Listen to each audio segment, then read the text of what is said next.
جیسے قارون کو اللہ رب العزت نے دنیا دی تھی.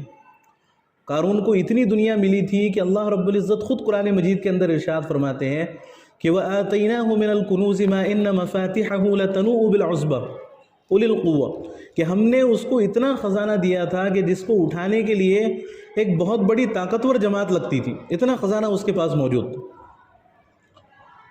اذ قال له قومه لا تفرح ان اللہ لا يحب الفرحین، جب اس کی قوم نے اس سے کہا کہ اے قارون تو زیادہ اترا مت، کیونکہ اللہ تعالیٰ اترانے والوں کو پسند نہیں فرماتے.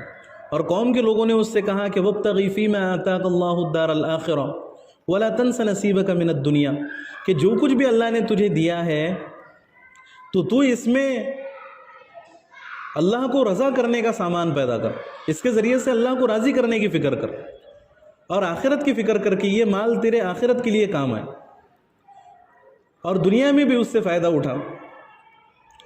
اور جس طرح تجھ پر اللہ تعالیٰ نے احسان کیا ہے تو بھی لوگوں پر احسان کر، صدقہ کر کے، زکوٰۃ ادا کر کے. کہ اللہ تعالیٰ دنیا میں فساد پھیلانے والوں کو پسند نہیں فرماتے. تو اس نے کیا کہا قارون نے؟ اب مال اس کے دماغ میں چڑھ چکا تھا، مال نے اس کے اندر تکبر پیدا کر دیا تھا. اس کو لگتا تھا کہ میں سب کچھ ہوں مال کے آنے کے بعد، اور یہ مال تو میرا کبھی ختم نہیں ہوگا. جیسے انسان کو مغالطے ہو جاتے کہ بھئی میں تو اب ایسا ہو گیا، میں تو اب ایسا ہو گیا، میں تو اتنا طاقت والا، میں تو اتنی قوت والا. لیکن اللہ تو ساری قوتوں سے بڑھ کر قوت والے، اللہ تو سارے خزانوں سے بڑھ کر خزانے والے. تو قارون نے یہ جواب دیا کہ قال انما اوتیتہ علی علم عندی، کہ یہ جو سارا مال مجھے ملا ہے تو یہ ساری میرے علم کی وجہ سے، میرے اندر جو کمالات ہیں، مجھے جو فنون میرے پاس موجود ہے، تو یہ اس کی وجہ سے، اس میں کسی کا کوئی دخل نہیں ہے. تو پھر اللہ رب العزت نے اس کے جواب میں اس کو دھمکی دی کہ اولم یعلم ان اللہ قد اہلک من القرون من قبلہ هو اشد منہ قوۃ واکثر جمعا، کہ کیا وہ اس بات کو نہیں جانتا کہ اللہ تعالیٰ نے اس سے پہلے بڑی بڑی قوموں کو ہلاک کیا جو اس سے بھی زیادہ خزانے والی تھی اور اس سے بھی زیادہ طاقت و قوت والی. اور پھر اللہ نے اس کا تذکرہ فرمایا آگے کہ فخرج علی قومہ فی زینتہ، کہ قارون اپنی قوم میں اپنی پوری زینت اختیار کر کے نکلا ایک بار، اپنی حشمت دکھانے کے لیے، اپنا رعب اور دبدبہ دکھانے کے لیے. جب اس کی سواری کچھ لوگوں کے قریب سے گزری تو ان لوگوں نے یہ تمنا کی اور کہا کہ کاش جو مال اللہ رب العزت نے قارون کو عطا کیا ہے، کاش وہ مال ہمیں بھی مل جاتا، کاش وہ مال ہمیں مل جاتا. تمنا کرنے لگے. وقال الذين يريدون الحياة الدنيا يا ليت لنا مثل ما اوتي قارون انه لذو حظ عظيم، کہ کاش ہمیں بھی وہ مال مل جاتا. لیکن کچھ اہل ایمان بھی اس زمانے میں موجود تھے. تو یہ فرق ہوتا ہے دنیا دار لوگوں میں اور ایمان والے لوگوں میں. یہ دنیا دار لوگوں کی روش یہ ہوتی ہے کہ تھوڑا سا مال نظر آ جائے تو اس کے پیچھے رال ٹپکاتے ہوئے پھریں گے اور اسی کو سب کچھ سمجھیں گے، اسی کی حرص کریں گے. لیکن دیندار لوگ جو ہوتے ہیں تو وہ یہ کہیں گے کہ بھائی یہ تو تھوڑا سا خزانہ ہے قارون کے پاس جو ہے، اگر پوری دنیا بھی سونے کی بنا کر اگر کسی کو دے دی جائے تو پھر بھی موت ہے، مرنے کے بعد اسے کیا فائدہ پہنچے گا؟ اگر سونے کی قبر میں بھی اس کو دفن کر دیا جائے، سونے کے تابوت میں اس کو دفنایا جائے تو مرنے کے بعد اس کو کیا فائدہ ہوگا اس کا؟ تو اہل ایمان جو ہوتے ہیں، اہل علم جو ہوتے ہیں، ان کا یہ مزاج ہوتا ہے ہر دور میں. تو یہی مزاج ہمارا ہونا چاہیے. تو انہوں نے کہا وقال الذین اوتوا العلم ویلکم ثواب اللہ خیر لمن آمن وعمل صالحا، کہ تمہارے لیے ہلاکت ہو، کہ اللہ کا جو اجر و ثواب جو اللہ نے آخرت میں رکھا ہے یہ دنیا اور آخرت دونوں جہاں سے بہتر ہے نیک لوگوں کے لیے جو ایمان لائے اور نیک اعمال کرے.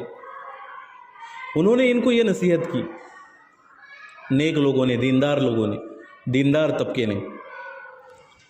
پھر اللہ رب العزت نے اس کا انجام بیان فرمایا کہ قارون کا، کہ قارون اتنا بڑا تو تھا لیکن تکبر میں مبتلا ہو گیا، مال کا اس نے صحیح استعمال نہیں کیا.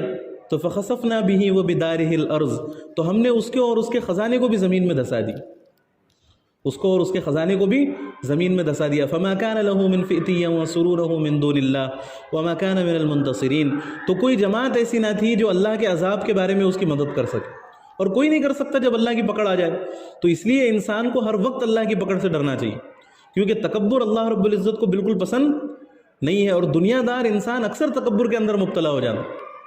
تکبر میں مبتلا ہوں گا، اور اتنا تکبر میں مبتلا ہوں گا کہ لوگوں کو حقیر سمجھنا شروع کر دیں گا، جیسے قارون لوگوں کو حقیر سمجھتا تھا، اور یہ سمجھنا شروع کر دے گا کہ میرا تو کوئی کچھ نہیں بگاڑ سکتا اور میرا تو کچھ بھی نہیں ہو سکتا، میں ہمیشہ ایسی حالت میں رہوں۔ وَتِلْكَ الْأَيَّامُ نُدَاوِلُهَا بَيْنَ النَّاسِ، اللہ تعالیٰ فرماتے ہیں کہ ہم تو دنوں کو عدلتے بدلتے رہتے ہیں۔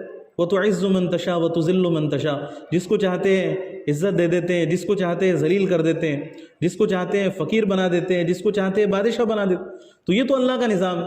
تو قارون کو ہلاک کرنے میں تھوڑی بھی دیر اللہ رب العزت کو نہیں لگی۔ تو پھر وہی لوگ جو قارون جیسا بننے کی تمنا کر رہے تھے وہ یہ کہنے لگے، اللہ تعالیٰ نے اس کا نقشہ کھینچا قرآن مجید کے اندر، وَأَصْبَحَ الَّذِينَ تَمَنَّوْا مَكَانَهُ بِالْأَمْسِ يَقُولُونَ، کہ جو لوگ اس سے پہلے قارون کی جگہ آنے کی تمنا کر رہے تھے وہ یہ کہنے لگے، انہوں نے یہ کہنا شروع کر دیا کہ وَإِكَأَنَّ اللَّهَ يَبْسُطُ الرِّزْقَ لِمَن يَشَاءُ مِنْ عِبَادِهِ وَيَقْدِرُ، کہ اللہ تعالیٰ جس کو چاہتا ہے رزق دیتا ہے اور جس کو چاہتا ہے رزق میں تنگی پیدا کر دیتا ہے۔ لولا امن اللہ علینا لخسف بنا، کہ اگر اللہ کا ہمارے اوپر احسان نہ ہوتا تو اللہ تو ہمیں زمین میں دھسا دیتا۔ تو پھر یہ باتیں کرنا انہوں نے شروع کر دی۔ وَإِكَأَنَّهُ لَا يُفْلِحُ الْكَافِرُونَ، بے شک وہ ناشکروں کو اور حق تعالیٰ کی بات سے انکار کرنے والوں کو کامیاب نہیں کرتا۔ ان کو بھی قارون کے انجام کو دیکھ کر عبرت حاصل ہو، تو ہمیں بھی اس سے عبرت حاصل کرنی چاہیے قارون کے انجام کو دیکھ کر، ہے نا۔ اور بہت سارے ہمارے سامنے موجود ہیں ایسی مثالیں، ان کے انجام کو دیکھ کر ہمیں بھی یہ سبق حاصل کرنا چاہیے کہ دنیا داری کے پیچھے پڑنے سے انسان کا کوئی فائدہ نہیں ہے۔ قیامت کے دن بھی انسان افسوس کرے گا، حسرت کرے گا۔ سورہ حقہ میں اللہ رب العزت نے اس کا نقشہ کھینچا ہے، وَأَمَّا مَنْ أُوتِيَ كِتَابَهُ بِشِمَالِهِ، کہ جس شخص کے الٹے ہاتھ میں اس کا نام اعمال دیا جائے گا، فَيَقُولُ يَا لَيْتَنِي لَمْ أُوتَ كِتَابِيَهْ، تو وہ کہیں گا کہ کاش میرا نام اعمال مجھے دیا ہی نہ جاتا، وَلَمْ أَدْرِ مَا حِسَابِيَهْ، اور میری زندگی کے حساب کو میں جانتا ہی نہیں۔ یا لیتہا کانت القاضیہ، ہائے میرے ساتھ کیا ہو گیا، ما اغنی عنی مالیہ، کہ میں تو بڑا مالدار تھا، میں تو بڑا سیٹ تھا، میرے مال نے بھی مجھے کوئی فائدہ نہیں پہنچا۔ ہلک عنی سلطانیہ، دنیا میں تو میرا بہت رعب تھا، بہت دبدبہ تھا، لوگ مجھے دیکھ کر سلام کیا کرتے تھے، لیکن آج میرا رعب اور دبدبہ بھی کچھ کام نہیں آیا۔ پھر اللہ کی طرف سے حکم ہوگا خذوہ فغلوہ، کہ اس کو پکڑو اور گھسیٹو، ثم الجحیم صلوہ، پھر جہنم کے اندر اسے لے جا کر پھینک دو، ثم فی سلسلۃ ذرعها 70 ذراعا فاسلکوہ، پھر ایسی بیڑیوں میں اس کو جکڑ دو جس کی لمبائی 70 ہاتھ ہے،